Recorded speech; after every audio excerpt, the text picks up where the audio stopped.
Hey, I got laid off today. Yeah. So I figured, rather than mope around about it, I just make a video. Um,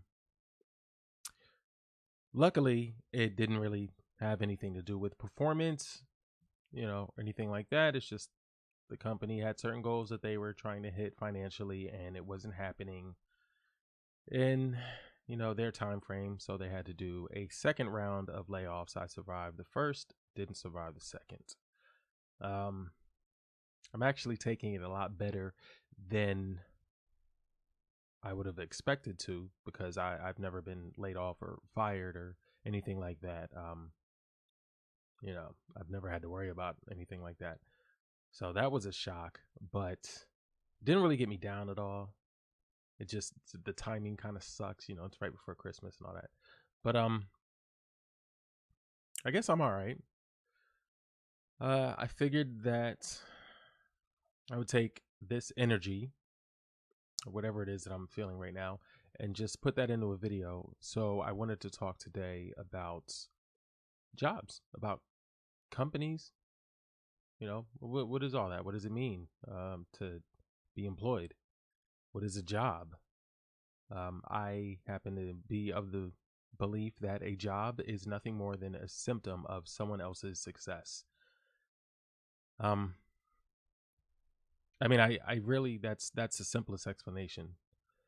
Uh, if you're selling something, whether it be jelly beans or at a garage sale or a lemonade stand or hell, even drugs, you're providing a product or service in exchange for money. That's a job.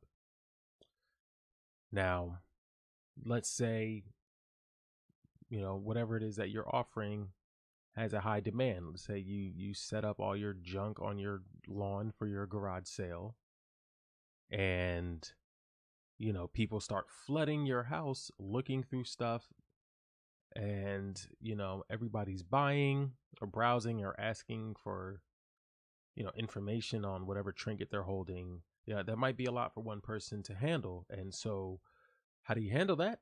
Well, a couple ways. You could tell everybody to get the fuck off your lawn, I'm done. But that's, nobody's really going to do that. You did all this because you want to make money, so you have to find another way. Another way is to hire somebody. Now, this is where the job comes from, is that obviously there is a high enough demand for a product or service that you can no longer provide it on your own. Therefore, you have to bring somebody else on. So you have become successful enough that in order for you to meet the demand that you now have due to your new success, you have to hire somebody. You have to provide a job to somebody and pay them a little bit of money, or a fraction of whatever profit that you're making, so that you can continue to provide this product or service.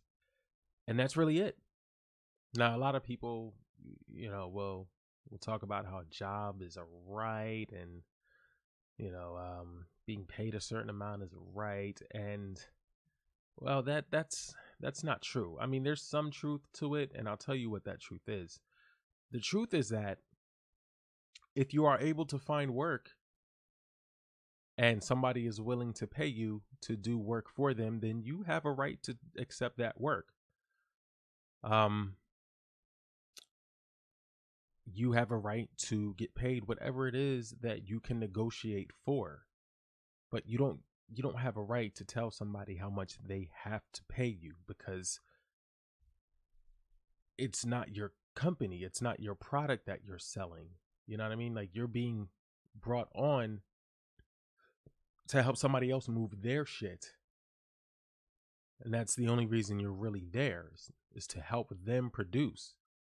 And they decide how much they're willing to pay you. And if that's cool, then you accept it and you get to work. If not, then go find some other work, or maybe you can find something to sell yourself. That's really it. Um, companies are about profit, and that's not a bad thing. That's the incentive for people to provide goods and services to other people, is because they get something out of it. Um, and no matter what it is that you're talking about, people do it because they get something out of it. As far as I'm concerned, everything is profit. Not just monetary profit, but some sort of profit. If you're doing something, it's because it's of value to you. Even raising your children correctly, with the morals. That's you're doing that. You're doing that for you. I mean, yeah, you're doing it for them, but you're doing it because you're getting something out of it. It makes you feel good. You know what I mean? Like you're not up at night feeling guilty and feeling like a piece of shit because you're not raising your child correctly. Like you're getting a lot out of that. Um but there are a lot of back to companies, there are a lot of things that drive a company's decision to hire or fire someone.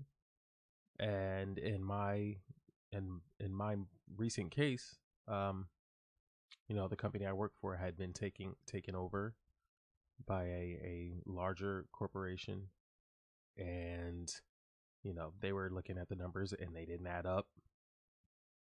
And I've worked at a few places where the big guys came in and reorganized everything, and that always includes layoffs, because that's what they do. They come in and they look at the numbers. They come in and they look at the process, and they see what works and what doesn't work. They see where they're losing money and where they're making money. They see which positions can be consolidated. Um, and in my case, it appears that they had one too many people working my position. And so I was the one that had to go. In this case, I was the least experienced. I had started in an industry I'm very familiar with, but doing a specific function that I was not. And although I was competent, I didn't have the same value as an employee as some of the veterans that had been there 5-10 years, whatever. So when it came time to pick, like, hey, somebody from this department has to go, maybe one or two people. Well, of course they're looking at either they're going to look at either people who aren't performing right, people who aren't as experienced as some other people who have been there, or maybe even sometimes people who are experienced but have been there so long that they're making ridiculous sums of money. And it sucks, but that's what happens sometimes. When a company can get rid of somebody who's making 25 an hour and replace them with an eager kid who's willing to accept 15 an hour, because that's probably the most he's ever seen. Like, yeah, I mean, is it shitty? Sure, but I still completely understand why. It's about meeting that bottom line. So I ended up being let go, and that's fine. um but there are other reasons for companies to hire and fire. For instance, when employees become more expensive. And when do employees become more expensive? Well, let's say there's a shortage of people skilled in the discipline that the company needs to hire for. Well, then the employees become more expensive because they have to pay those employees more. They're harder to find, and they want to keep those people when they find them. Laws have a drastic effect on companies' ability to hire and fire, or their need to hire and fire, rather. Um, like the recent healthcare law that's been passed, that's made healthcare, which a lot of companies have to provide for their employees, much more expensive. And, a lot of people have already seen the effects of those layoffs, and I'm sure there's still a lot of that happening, or some amount at least. Minimum wage laws, another big one. You you make it so that a company has to pay a certain amount. Doesn't matter whether they can actually afford it, but if you tell them that they have to do it, they're going to figure out how to survive no matter what. So if the law is they have to do this, then okay, then they'll do it. But then that means, you know, suddenly we're not very profitable anymore, or in some cases we're not profitable at all anymore. What do we need to do to correct this? Well, a few things. You got to get rid of some people. You have to uh, pass higher prices off to the consumers so that you can maintain profitability. Um, you may have to freeze hiring.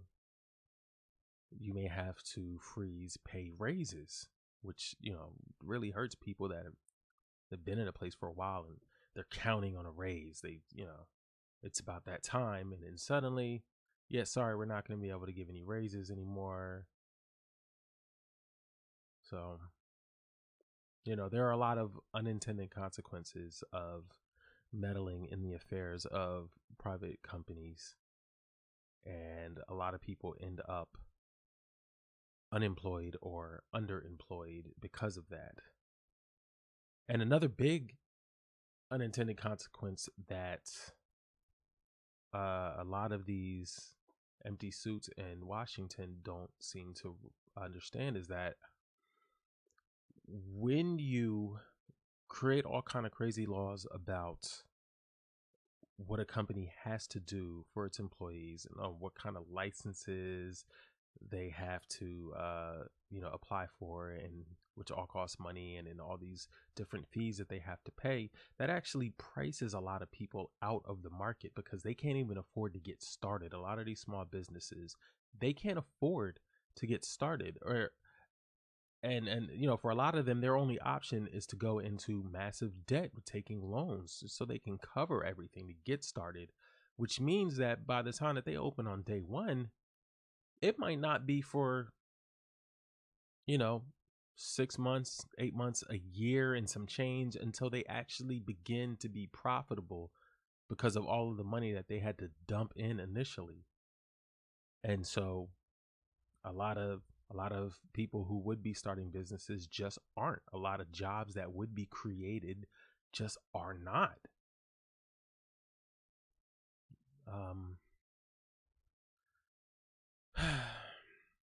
The same thing happened in Seattle in 2014. They decided to raise the minimum wage. I believe it was to about $15 an hour. And, there were businesses that had to go away. They're like, we can't do this. Like, we can't. You're telling me that I have to do this and I cannot do it. I have no choice but to close my doors.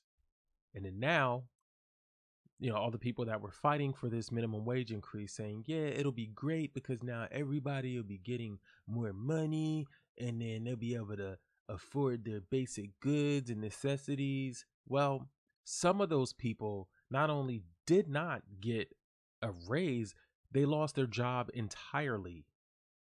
And then now some of those same people that might be looking for work because of losing their job, because of the wage hike, also might not be able to find work because of the wage hike. Because now if I have to pay, as a business owner, if I have to pay an employee a high wage, for doing a menial task, am I going to take that chance on some 17-year-old punk?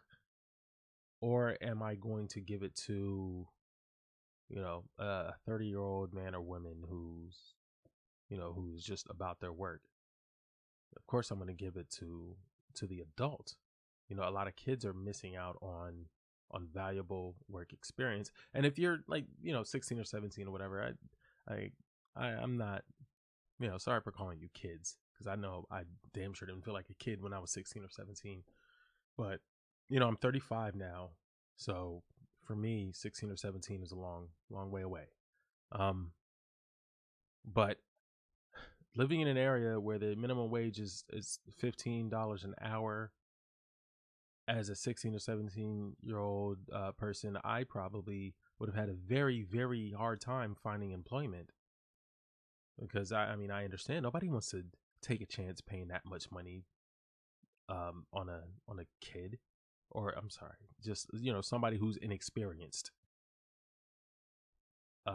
instead of somebody who has had a few jobs and kind of knows what they're doing.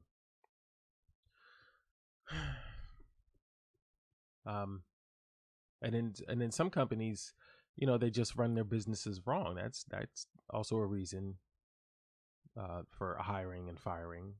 Some companies just, they don't have any idea what they're doing. Like, there was something in the news not too long ago about some so-called marxist vegan restaurant that had to go out of business because apparently, like, they were just running a shitty operation. A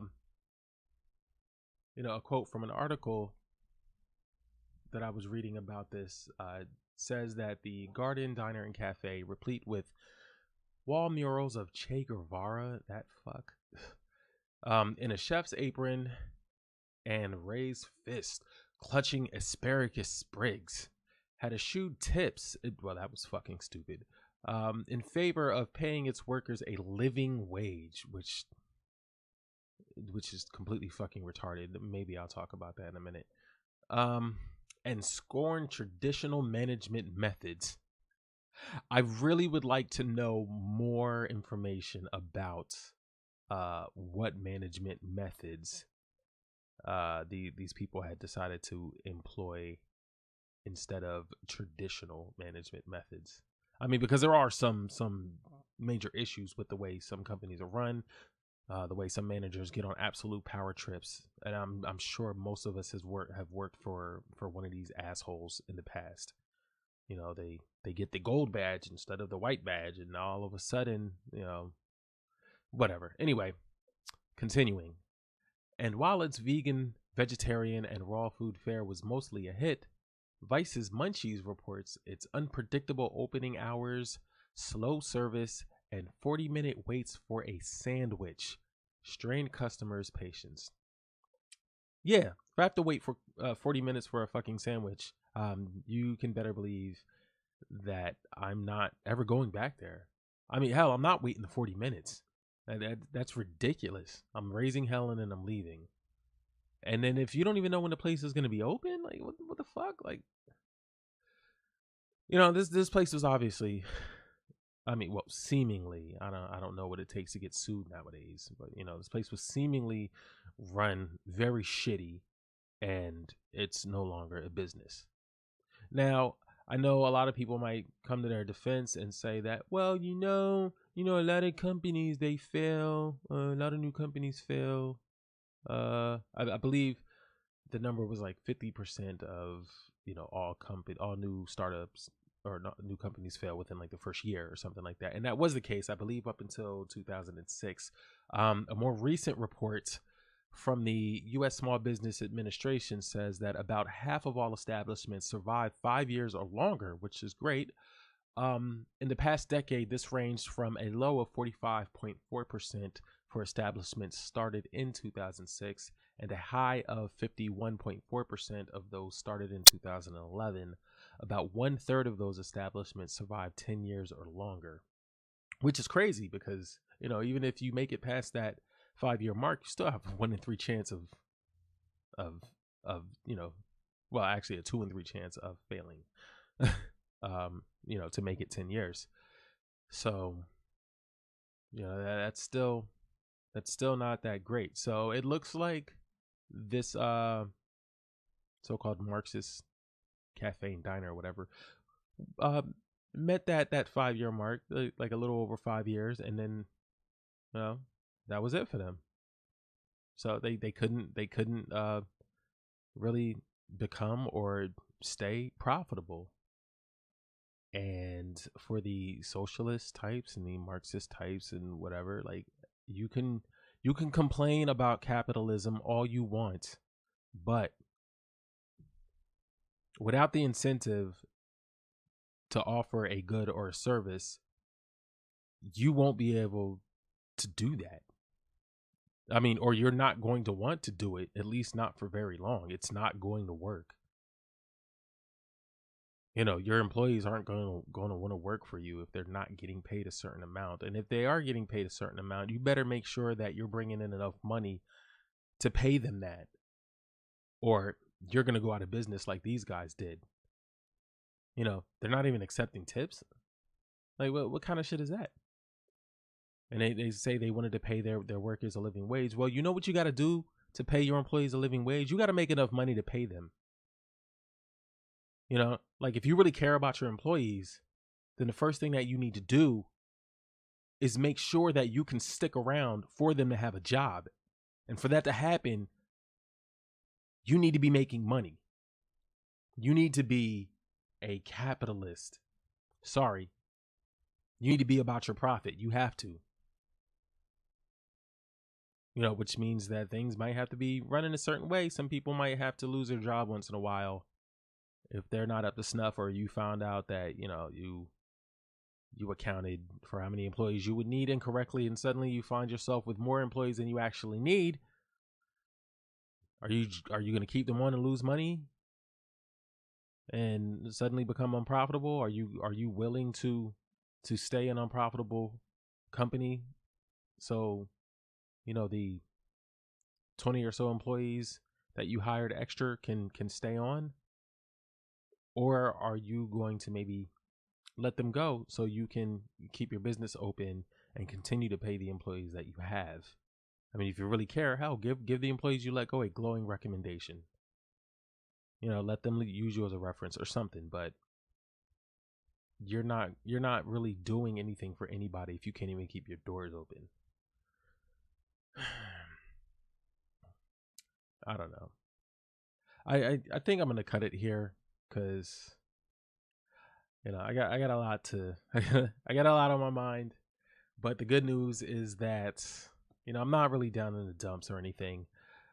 I have some more time on my hands now, which is great. I'm gonna go brush up my resume. I'm gonna work out a little bit more, you know, to make sure I don't get some titties.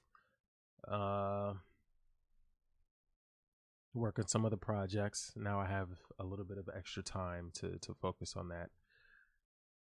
I just want to say thanks for watching, listening to me rant for a little bit. I'll definitely be doing this more often now. I have the time, so I'll try to upload on a more regular schedule, possibly every, you know, Monday or Tuesday or whenever. You know, I'll pick a day out of the week, maybe once a week, maybe twice a week. We'll get there. You can follow me on Twitter if you want, at iStackSilver. If you want to join up and smash some people in Overwatch, add me on PSN, iStackSilver. You can add me on Patreon, or not add me, but you can support me on Patreon, which, you know, right now I kind of would greatly appreciate, because I'll have to be relying on alternate sources of income for the time being. But yeah, I greatly appreciate any support you guys give me. If you like the video, please hit a like, maybe subscribe. If you want to hear me talk more shit on the internet more often, you know, that'll let me know that this is worth doing. I think that's it, guys. So I'll be in touch. All right.